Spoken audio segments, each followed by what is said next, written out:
Hello everybody, welcome to Adobe MAX. We are here live in Los Angeles. I am your host Christine Arth and I am here with Victoria and she's from Australia. Yeah. Sydney, Australia, right? Yeah, Sydney, Australia. All right. Well, here we go. It's going to be a really fun show. We've got top talent here. And Victoria, maybe you can take us a little bit through Leap With Me, which was your chosen award in your project that you submitted.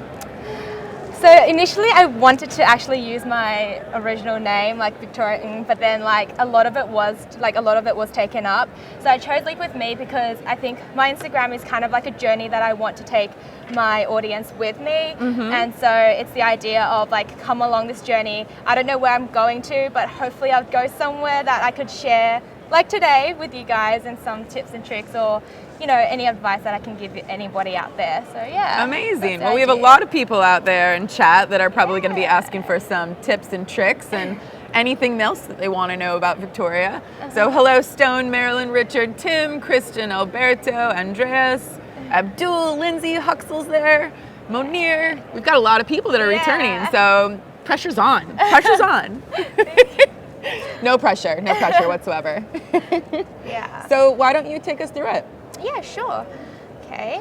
So because of time constraint, I chose 3 things that I wanted to share with you guys, because these 3 things is something that I've learned. Just to say before I start is that I've never been taught Adobe XD or After Effects professionally, so a lot of it is self-taught, and so these are the things that I didn't find on tutorial that I thought it would be useful for you guys as well. Amazing. So the 3 things, the first thing is I wanted to teach you guys how to do exporting files.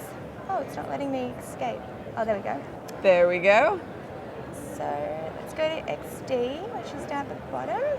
So here are my files, and I only chose 3 interfaces just to simplify things. And if you go into each interface, you can see that I've named everything in according to the color, the shape, etc. So for example, in the first interface, right here, you can see it says pink circle. And in my head, I vision of how I want these shapes to move into the second interface. So once you move into the second interface, you can see in this little circle, it says pink circle. So that's quite an obvious translation. But let's just say if I want this circle to turn into this rectangle, and you can see how here it says yellow circle, but it's clearly not a yellow circle, but it helps me to remember that, okay, I want that circle to turn into a rectangle. And this also helps when you then prototype it because of auto animation. And then over here, I've labeled things as buttons, in a group. And then I've also got components down here as well, which really helps when you're creating a lot of interfaces, because then they become an asset on your side panel. Amazing. This is great. You've got some serious detail going on here. I love it. Okay, so let's go into prototype, and I'll show you the reason why I do it in After Effects eventually. Prototype in Adobe XD is amazing, especially when you're user testing. So I click onto the button of let's share Cuppa, so that's where I want people to tap. And then I drag it into the second interface, and on the sidebar here I go tap, let's say auto animate, which was what I was telling you guys earlier.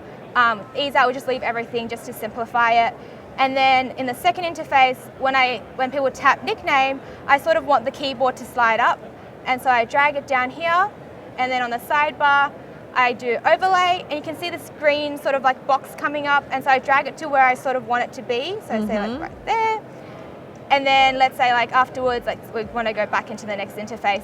So the main thing, I just want to focus on the first 2 there, but something on the third one, which I'll show you in After Effects, a cool plugin. Yeah. And so then you go play here, and you can see how when I click here, the shapes move. Let's do it one more time. You can see how the shapes move. But the problem with that is that the shapes aren't moving exactly the way I want it to move. And you can see with There's a little glitch, yeah. Yeah, there is a tiny bit of a glitch, and then when I click name, it slides up. So then I export it into After Effects to make it much easier. So I'll do this, and it's just simply Option Command F, I like that with the key commands. This is great. So for those of you watching, we're here with Victoria and she's going through XD and she's transferring XD into After Effects. So stick with us.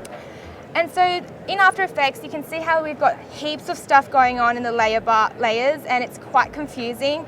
There is the group stuff where it's like a green little square that almost acts as like a null. So if you know what a null is, essentially like anything that's connected to that, it will drag the whole thing. So for example, with the button here, I go P and I want the position to end there. So I set a keyframe, but I want it to start, let's just say like off the frame, like let's just drag it down this way, like somewhere here, I don't know. And then you can see how everything sort of just moves to it. So that's the whole idea of having things grouped. And then if you had like a composition or an asset, it kind of acts like a nesting composition. So it becomes something like this here.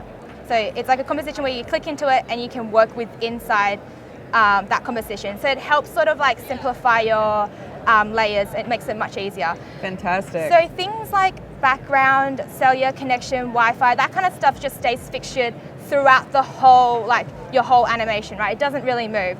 So what I want to do is get rid of that so that it makes it so much easier to work. So I'll highlight them all, including that one, and I drag it to the front because it's meant to be at the front. And then I'll lock it all. And then I'll also, this one here, which is a shy away feature, it's great when you're doing interfaces on After Effects. And then I'll undo these ones here because I want those. And then now when I click here, it just disappears. But if you do ever want to go back in and like, I don't know, you want to do something with like the cellular connection, by, I don't know why you want to use it, but if you do, you can always still access it by unactivating it and you can still see it all. This is excellent. Thank you. Yeah, this is a really great tutorial, everybody. So if you're tuning in now and you haven't seen the beginning of it, definitely rewatch. Okay, so that's the shy away feature. I was also going to show you guys how to do morphing shapes, but there is heaps of great tutorials out there. So definitely type in morphing shapes and it'll teach you how to do turning circles into squares.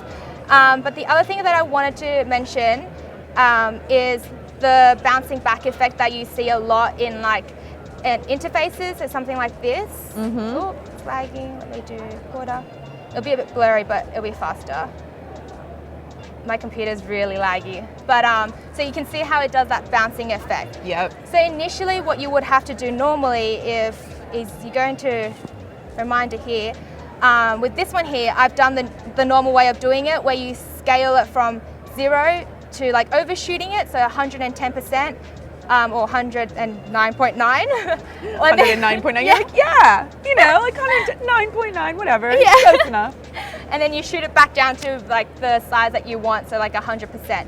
But imagine doing that to like 100 interfaces. It will be so time consuming. And then you have to go to easing, ease, and then you have to do all that kind of stuff there where you highlight it and then you do the easing, ease thing, which is right here. And that's really time consuming. So I have a plugin here.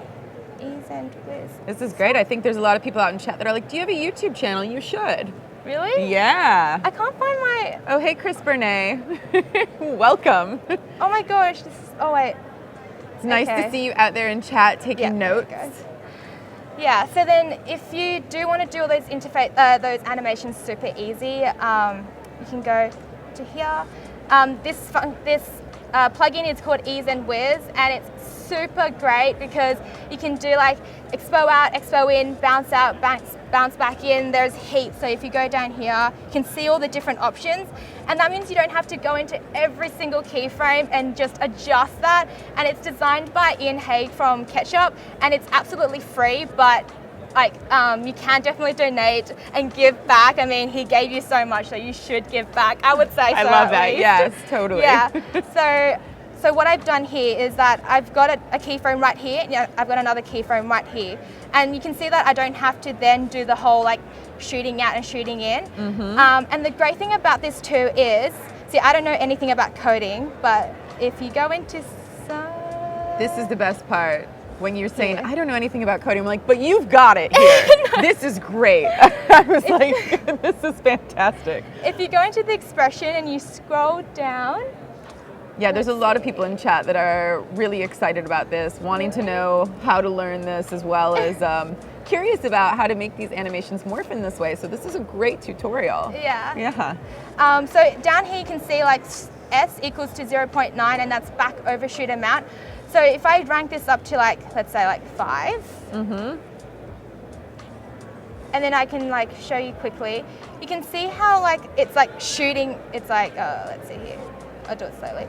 It's overshooting, and that's obviously something I don't want, and so you can go in and you can change it back to like 0.9, which is what I had initially.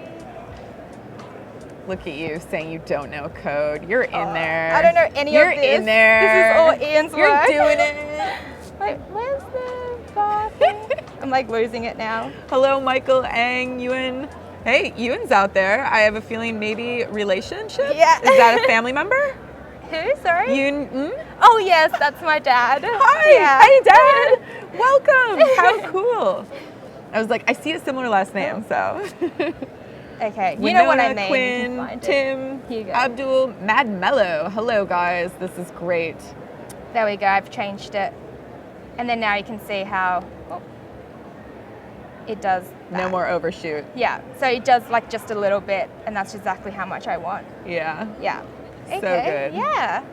So that's everything that I've wanted to teach you guys today. I think these 3 things is like super helpful. Yeah, incredibly helpful. I think that yeah. people are going to be learning quite a bit. In fact, it was so quick Really? that I could almost see you going through it again just so that people could learn it. Yeah. But that was incredibly quick. Yeah, it was Thank you. amazing. You're very fast and very good at talking about your process. So I'm curious though, what is the app about? And I mean, maybe you can take a little bit of time and talk us through that, like why you created it in general.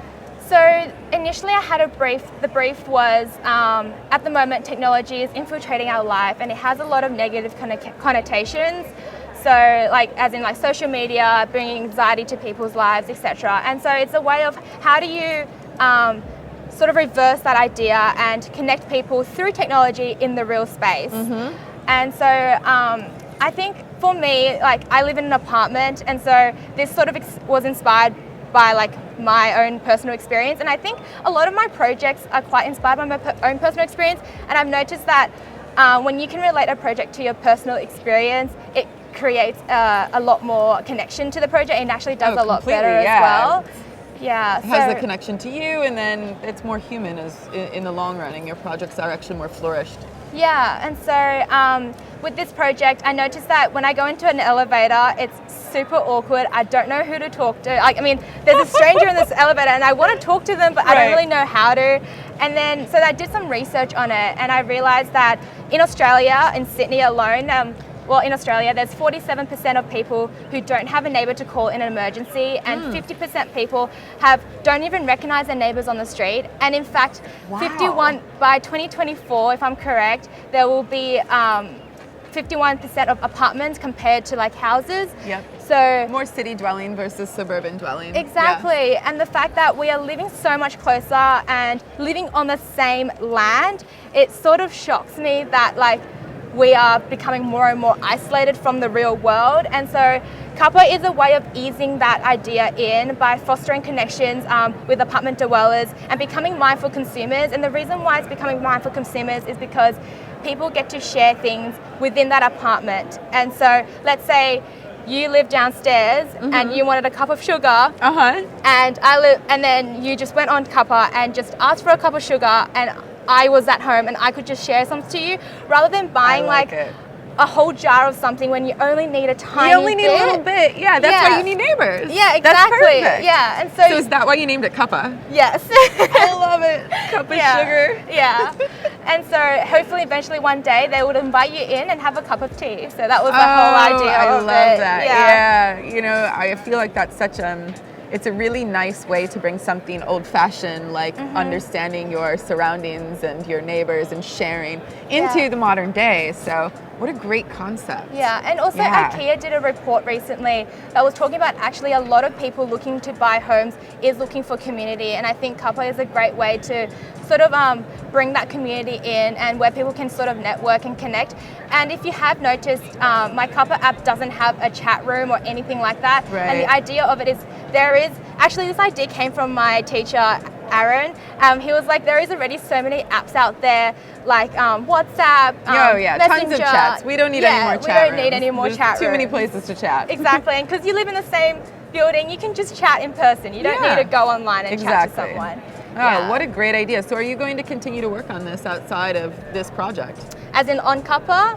I get that question a lot. I would love to, but I really don't exactly know where to go from to go from here. Oh, well, this is great. You have an entire audience right now that could tell you where to go from here. Yeah. And that they could maybe partner and collaborate with you. I think that that's quite a possibility to bring this to life. Yeah. I know very many people who would use this, including myself. But I do know all my neighbors. Oh, that's so sweet. Yeah. So in the event of that, I'd love to take a look at some of your work on your Behance page. So let's hop over to my computer. So you don't just do XD, you work on illustration and branding as well. Yeah. Is there some personal projects here that you'd like to walk through?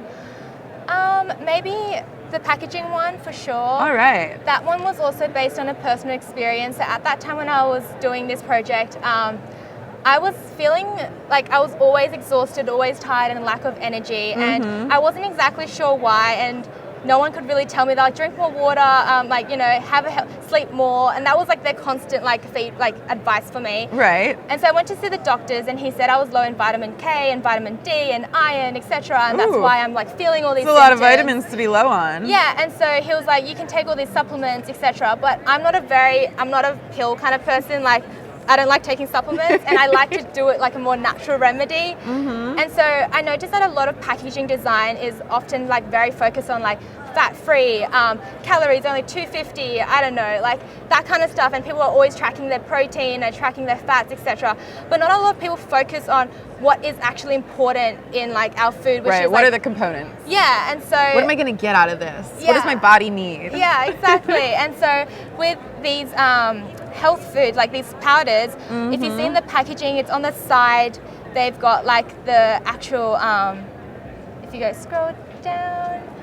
Let's see. You can see it on the side on here. You can see that I've listed all the actual benefits of taking goji berry and maca powder. I love the illustrations of these. They're super fun. So the idea is like beauty is power. So I use like geometric shape to sort of define that, and also some sort of scientific connotation. Hence why it's in a hexagon shape as well. Yeah. These are great. So you worked on these for a personal project? No, they're all uni projects. Oh, that's great. Yeah. They're super nice. I also really love the illustration style. Thank you. It's very fun. And Superfood was that Soul Sister Superfood. Yeah. Name of your own. I like this. This is fun. Packaging is beautiful. Thank you. All right, let's take a look at another project. Yeah. I would like to talk about the typography one. I actually have a process here that I could run through. All right, perfect. Yeah, Let's see if that seems like quite a bit of work was put into this. Yeah. Did you do typeface yourself? No. Oh, my letterhead, masterhead, yes. Got it. But Yeah. Everything else. Cool. No, yeah. So this was my process work for the magazine that I just designed, and this is what I actually submitted. And so initially I just did a lot of hand lettering and sort of just the feel of like the idea of blink, and so hence you see like a lot of crazy stuff on the side and not very much of a masterhead really, but it sort of like voices out the idea of like blinking and just playing with different materials and textures. And then here you can see I've further sort of developed the idea of blink, and there is a lot of different variations. And I think just coming up with the idea of like, what does it feel like to blink? You know, magnifying, missing pieces. Maybe it's blurry sometimes, your vision. And so I sort of draw that idea, bringing that idea to the forefront. And then these are more further developments, and I did heaps of these. And the one thing that I sort of wanted to also say is like, do heaps and heaps of iterations. Never go with the first one that you do. Like, do as much as you can, because I think some people sort of tend to settle down with their first one, or like the one that they think that, oh, this looks good, like I don't need to work anymore on it. But just keep pushing it. Like today I went to Stefan Segermeister's what's it called? Why Beauty Matters. Yeah, and he was saying like push, push, push, and I totally agree with that. And so you can see more here, more iterations, and then here I've got like a more sort of breakdown of my masterhead, and it's the idea of blink, and so there's missing elements as well. And the reason why I chose the word blink is the idea that in our current age, a lot of people say print is dead, but I wanted to bring that idea back that print is actually not dead. In fact, like print has become a lot more valuable because it's a lot more rare, and it's also more accessible to people because there's a lot more print shops out there that does like small print jobs rather than back then it was always a big production. You had to print Completely. a 500 or like 500 to 1,000. And so here I've got more refined covers. And then this is like my little iteration, like I stuck on my wall, which I love. Like I still have the little booklets because they're so adorable. So making little tweaks and seeing what really sits well with you. And it might take like 2 or 3 days, like sleep on it, wake up, look at it again. You might see something different. Do get away from your computer or your screen because sometimes I find like when I'm in the zone, like when I'm in the zone, I'm like, something doesn't look right, but you can't tell. But when you leave the computer for like half a day and you come back, you're like, okay, I know exactly what's wrong. Yeah, exactly. And so there's a further iteration, and then I also did it onto a website, which is on my Behance. Yeah. Nice. Yeah. Yeah, it seems like quite a bit of work. How long did it take you to go through that process? 12 weeks, I think. 12 weeks. Yeah. Well, that seems about right. I mean, when you look at the breadth of work, do you want to take us through some more pages of it? Yeah. Yeah, I'd love to see the final output. So that's that there, and then all my other stuff. Yes. Yeah. So we can switch back over to my screen and we can see the final output of what this looks like. And I also did a web component for it as well at the very end. Nice. That sort of reflects how this magazine can then translate onto website as well. Very cool. And a style guide for it too, yeah. And what was your inspiration behind color palettes in use? Oh, I love working with color palettes. Actually, I wanted to show you guys this too. Oh, switching back onto my screen. I'm so sorry, guys. No worries. We'll switch back to your screen.